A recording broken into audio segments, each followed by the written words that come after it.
SIR এর বিরুদ্ধে কংগ্রেসের যে সই সংগ্রহ অভিযান বা গণস্বাক্ষর অভিযান চলছিল সেই অভিযান শেষ হলো। শনিবার প্রদেশ কংগ্রেসের সদর দপ্তর থেকে সই করা সমস্ত কাগজপত্র ও নথি আনুষ্ঠানিকভাবে দিল্লি নিয়ে যাওয়া হবে বলে জানানো হয়েছে কংগ্রেসের তরফে। কর্মসূচিতে উপস্থিত প্রদেশ কংগ্রেসের সভাপতি শুভঙ্কর সরকার সহ সমস্ত প্রদেশ ও জেলার নেতৃত্ব।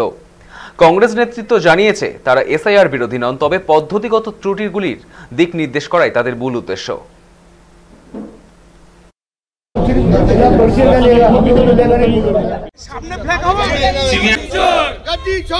এই যে স্বাক্ষর আমরা সংগ্রহ করলাম, সেই স্বাক্ষর সংগ্রহ করে যে আমরা পাঠাবো, আমরা সিদ্ধান্ত নিয়েছি সর্বভারতীয় কংগ্রেস কমিটির পক্ষ থেকে।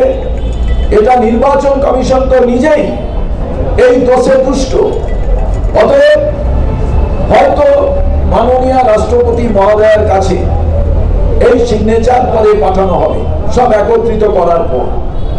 কিন্তু এই ভোট চোর গদি চোর এই স্লোগানকে রেখে সই সংগ্রহ অভিযান চলতে থাকবে। ফার্স্ট ফেজে আমরা আজকে এইটা প্রদেশ দপ্তর থেকে আমাদের যে সাইকেল ভ্যান এইসবে করে আমরা শিয়ালদা স্টেশন পর্যন্ত পাঠাবো।